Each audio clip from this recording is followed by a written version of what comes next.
بسم اللہ الرحمن الرحیم۔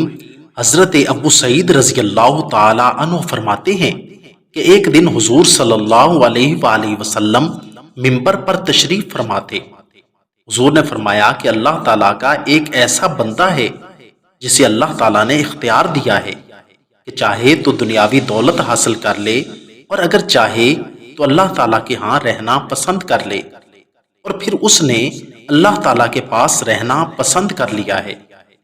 حضرت ابو بکر صدیق نے حضور کی بات سنی تو رو پڑے اور سمجھ گئے کہ آپ کے وصال کا وقت آ چکا ہے۔ حضرت ابو بکر نے روتے ہوئے عرض کیا، یا رسول اللہ، ہمارے ماں باپ آپ پر قربان ہوں، اس بندے سے مراد آپ خود ہیں۔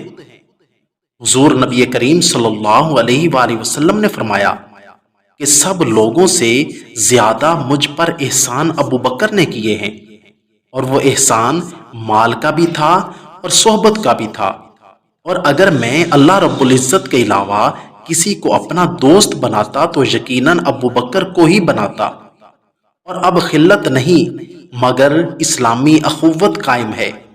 اور فرمایا کہ ابو بکر کے دروازے کے علاوہ مسجد کے تمام دروازے بند کر دو۔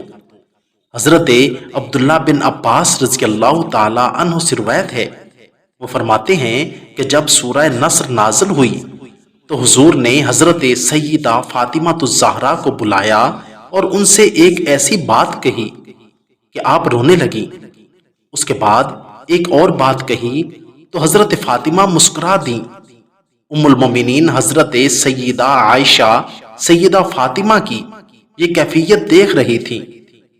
اس کے بعد حضرت عائشہ نے حضرت فاطمہ سے پوچھا کہ آپ روئی کیوں تھیں اور ہنسی کیوں تھیں، لیکن حضرت فاطمہ ٹال مٹول کر گئیں اور کچھ نہ بتایا۔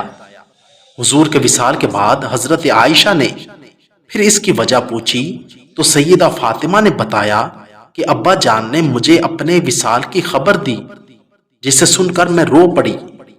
اس کے بعد ابا جان نے فرمایا کہ تم میرے اہل و عیال میں سب سے پہلے مجھ سے ملو گی، جسے سن کر میں مسکرا پڑی۔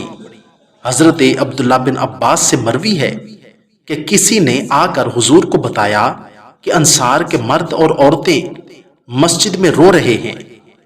حضور صلی اللہ علیہ وآلہ وسلم مسجد میں تشریف لے گئے اور ان سے فرمایا کہ تمہیں کس چیز نے رلایا ہے؟ حضرت عبداللہ بن عباس فرماتے ہیں کہ ہم نے عرض کیا کہ یا رسول اللہ، ہم آپ کے وصال کے ڈر سے رو رہے ہیں۔ حضور منبر پر جلوہ افروز ہوئے اور آپ صلی اللہ علیہ وآلہ وسلم نے ایک چادر لپیٹ رکھی تھی جس کے دونوں پلو کندھے پر تھے۔ آپ صلی اللہ علیہ وآلہ وسلم نے سر مبارک پر پٹی باندھ رکھی تھی۔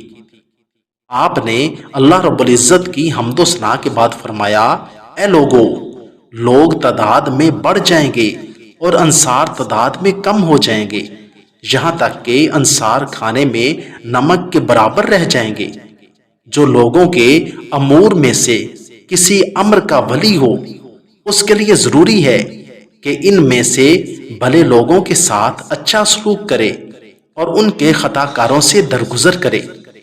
حضرت عبداللہ بن مسعود رضی اللہ تعالی عنہ سے مروی ہے کہ حضور صلی اللہ علیہ وآلہ وسلم نے ہمیں اپنے وصال کی خبر ایک دن پہلے دے دی۔ ہم ام المومنین سیدہ عائشہ رضی اللہ تعالی عنہا کے حجرہ مبارک میں جمع ہوئے۔ حضور نے ہماری طرف دیکھا تو آپ کی آنکھوں میں آنسو جاری ہو گئے اور حضور نے فرمایا، اس کا باقی حصہ آئندہ آنے والی ویڈیو میں آپ کی خدمت میں گوش گزار کیا جائے گا انشاءاللہ۔ والسلام۔ اگر آپ کو میری یہ ویڈیو اچھی لگی ہو تو ویڈیو کو لائک، چینل کو سبسکرائب اور ساتھ دیے گئے بیل آئیکن کے بٹن کو ضرور دبا دیں تاکہ ہماری آنے والی ہر ویڈیو آسانی کے ساتھ سب سے پہلے آپ تک پہنچ سکے۔ شکریہ، والسلام۔